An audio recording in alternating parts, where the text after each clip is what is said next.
Schepen, zal ik maar zeggen, grote schip met heel veel containers omheen bij de opgesloten.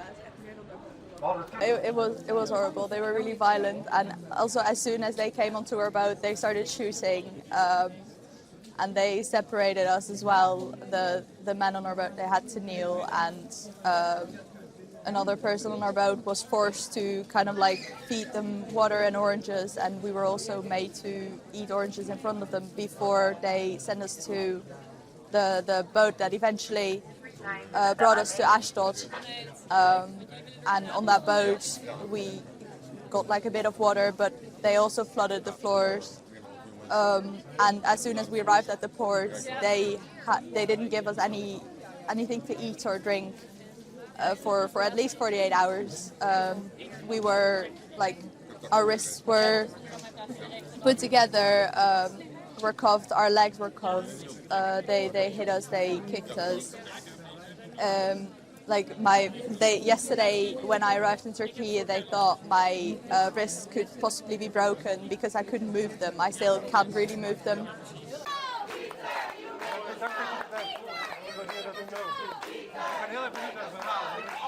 Maybe you saw the images, but we were kidnapped in international waters illegally by the Zionist entity and then brought on board a prison ship. And from the moment we were being intercepted, the human rights violation started. They fired at our ship, which is pretty shocking because nobody ever in my life fired at me, of course. It's not normal.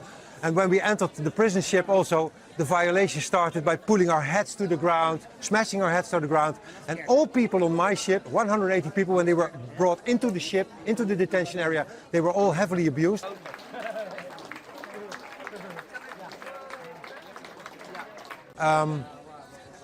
They used temperature as a tool of torture, putting us in a van, 40 degrees, not giving us water. Food deprivation. They gave us horrible bread to eat, which was absolutely tasteless, and I think it's very bad. And actually I was scared to eat it because God knows what they put in there. They gave us yellow urine-like water in the prison in the Nakab Valley of desert. That's the kind of stuff they did. I saw the worst of humanity. These people are so vile, so dark. Only words like sadist and perverted applies to these people. And it's a culture that they created over decades. That's what Zionism is all about. That's why we have to dismantle it.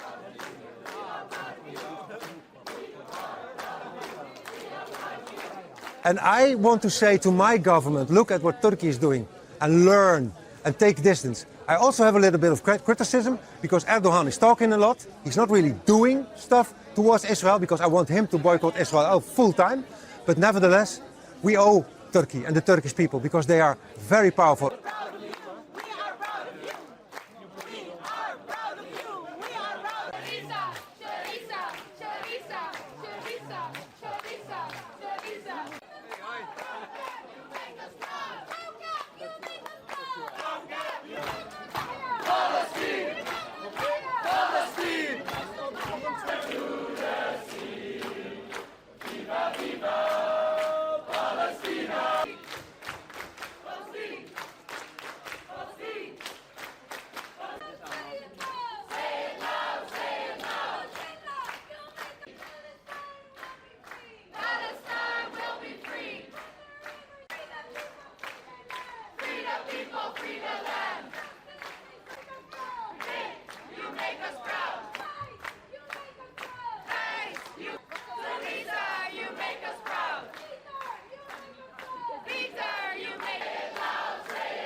Jelajahi cara baru mendapatkan informasi. Download MetroTV Extend sekarang.